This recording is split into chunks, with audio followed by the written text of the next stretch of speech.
for early stage, we are seeing in the last 100 days, and by the way, I'm mixing both China and US because I'm very active in both.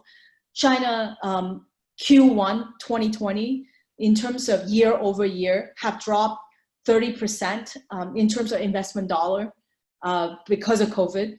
And I'm seeing in the US is about 2 or 3 months delay. Silicon.news, which is the website, is a newsletter that I put together. I track every single week all the funding and M&A events in Silicon Valley.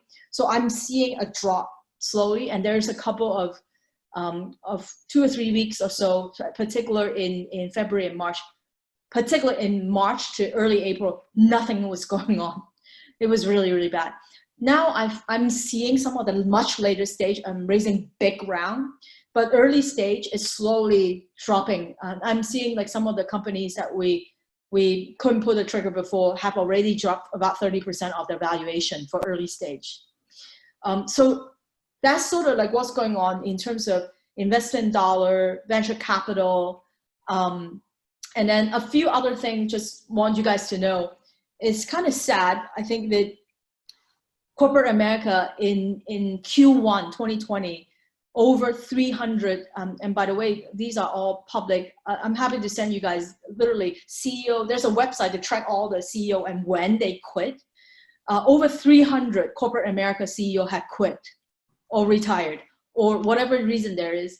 And can you imagine that in the worst time, the captain of the ship actually jumped ship or abandoned the ship? This is really bad. And I think it's kind of sad to see, but it is happening. And on top of that, I don't mean to be so dire, but that is a reality.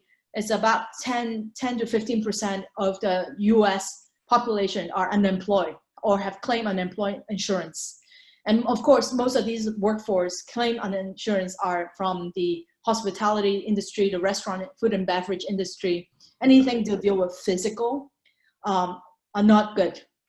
But because of that, they're like the US, I think, is going through a very, very tough time. When COVID first happened, I obviously it started in China first, and I have family there. And I asked some of my family what happened during SARS, and that was 17 years ago, in terms of recovery. I almost fell off my chair because one of my cousin actually, which how met Richard, he said it took them 2 years to recover. And I'm like, what? And this is something that I think at least America is not prepared for. So a lot of things will contract, but I think, again, what I said earlier, the worst time is the best time. And I want to share with you what are some of the things that we are actually bullish on in terms of investments.